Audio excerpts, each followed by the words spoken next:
Hey, track and field fans. Today we're going to be taking a look at Athing Mu and her fall during the Olympic trials. I know a lot of people have heard a lot about this. I'm going to break it down, show a lot more slowed down footage of the fall, and really give a little bit better understanding of why the appeal, I think, ended up going the way that it did. I think the decision being made was the right decision. To me, it looks like it's completely accidental in every way, but we'll go ahead and take a look here. So the main person that we're looking at here, obviously, is Athing Mu, but we're also going to be taking a look at really these two women as well, just to be able to kind of give a little bit more indication of what it is that they're kind of talking about in terms of the appeal. So the concept is, or at least what the appeal is saying, is that she got hit right here. She got nudged to the left, and she could have maybe gotten a little bit nudged to the left right there, but it doesn't look like it's a big enough contact to cause her to veer to the left, because that's what they're saying, is that it made her actually go that way. I don't see any nudge that's making her really go that way, as much as she's really more purposely pushing off that left foot to be able to get herself to go more to the left. And then really the trip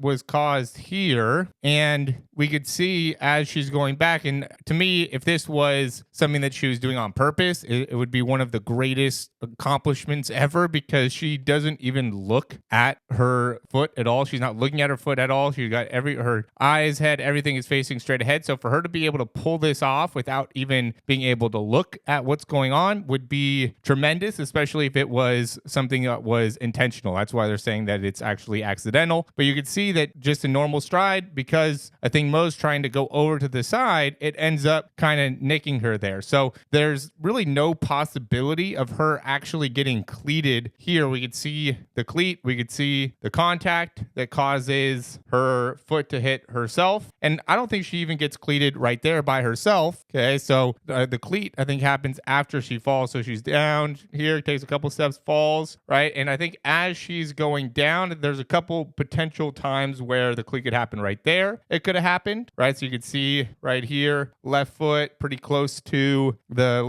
the right calf right there. And then the other time would have been right around here. So we could see this foot is back behind, so it wouldn't have hit right there, but potentially as she's lifting right there, it could have nicked it, right? So you could see she's trying to avoid contact right there, and that right foot could have skinned Athing Mu right in the calf and made it so then she had a scrape from that. I don't think that she would have necessarily hurt her ankle either, and at this point, based off of what we're seeing, she could have, I guess, maybe done something right there to the right ankle. None of this stuff ended up being malicious, and to me, she still, regardless, didn't do a great job of being able to get up. Like, as a coach moving forward, I would say we'd want to be able to get better with the fall. I made a breakdown of this before, where she's down here. I mean, at this point, you know you're falling. So you want to have the awareness, like, okay, I'm falling. I need to roll, get right back up, right? If she could have rolled right here, stay with the fall, roll, get right back up, okay? Or even here, she gets into laying on her back, all right,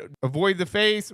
This person did a good job avoiding her, right? And now get right back up, get right back up, get right back up, get right back up, get up. Now she's finally getting up, and the way she's getting up is like the slowest possible way to get back up, instead of going and kind of turning and rolling with it to make it so she's getting her shoulders down and getting her chest coming forward. She's like getting up, going the opposite direction. With football players, I know with MMA fighters, you got to practice falling, right? Because when you fall, there's certain ways you can get back up that would be fast and efficient. If you're an MMA fighter and you get taken down, you want to be able to get right back up as fast as you can, especially if you're more of a striker. And so practicing how you get up after you fall down is an important skill, and obviously something that can be considered in some of these longer races to make it so you don't end up losing a ton of time. But that being said, obviously we don't get to see all the different footage. They claim, Athing Mu and her team is claiming that you can't really see what happened from this angle, and I get that. I can only see what is possible given our view, but from our viewpoint, I think that it's a good decision, that there's no real clear indication that this was something that was malicious, that it was purposeful. I don't think that any of these women have anything against Athing Mu. I don't think that there's anything personal against her. I mean, if anything, we want to see more success and more greatness. I don't think that there's any vindictive type of women out there. If you want to win, you kind of want to win fair and square, and it looks like that's the case. And to me, like, some of the claims that were made by Athing Mu and her coach and her team, which are, again, one, the camera angle can't really show it, and then that the scrape happened maliciously, like how she ended up falling was a cleat to the back of the leg and showing what actually happened. There's no way that when the two athletes' legs